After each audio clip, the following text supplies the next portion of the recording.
ইনশাআল্লাহ আগামী ফেব্রুয়ারি মাসে যে নির্বাচন, সেই নির্বাচনে বাংলাদেশের মানুষের সমর্থন নিয়ে বাংলাদেশ জাতীয়তাবাদী দল সরকার গঠন করতে সক্ষম হবে।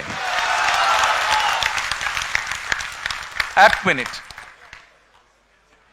সমস্যা তো তারপরে, বিপদ কিন্তু তারপরে।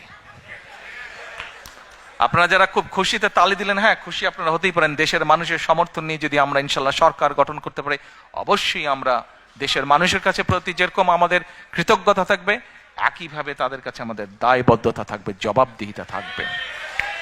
এই মুহূর্তে দেশের যে শিক্ষা ব্যবস্থা, দেশের যে স্বাস্থ্য ব্যবস্থা, দেশের যে অর্থনৈতিক ব্যবস্থা, ব্যবসা বাণিজ্যের যে অবস্থা, ব্যাংকগুলোর যে অবস্থা, প্রত্যেকটি বিষয়, ইউ নেম এনি সাবজেক্ট, যেই অবস্থা প্রত্যেকটি মানুষের সাথে রিলেট করে, মানুষের জীবনযাত্রার সাথে রিলেট করে, প্রত্যেকটি অবস্থার অত্যন্ত শোচনীয় অবস্থা, প্রত্যেকটি ক্ষেত্রে অত্যন্ত শোচনীয় অবস্থা।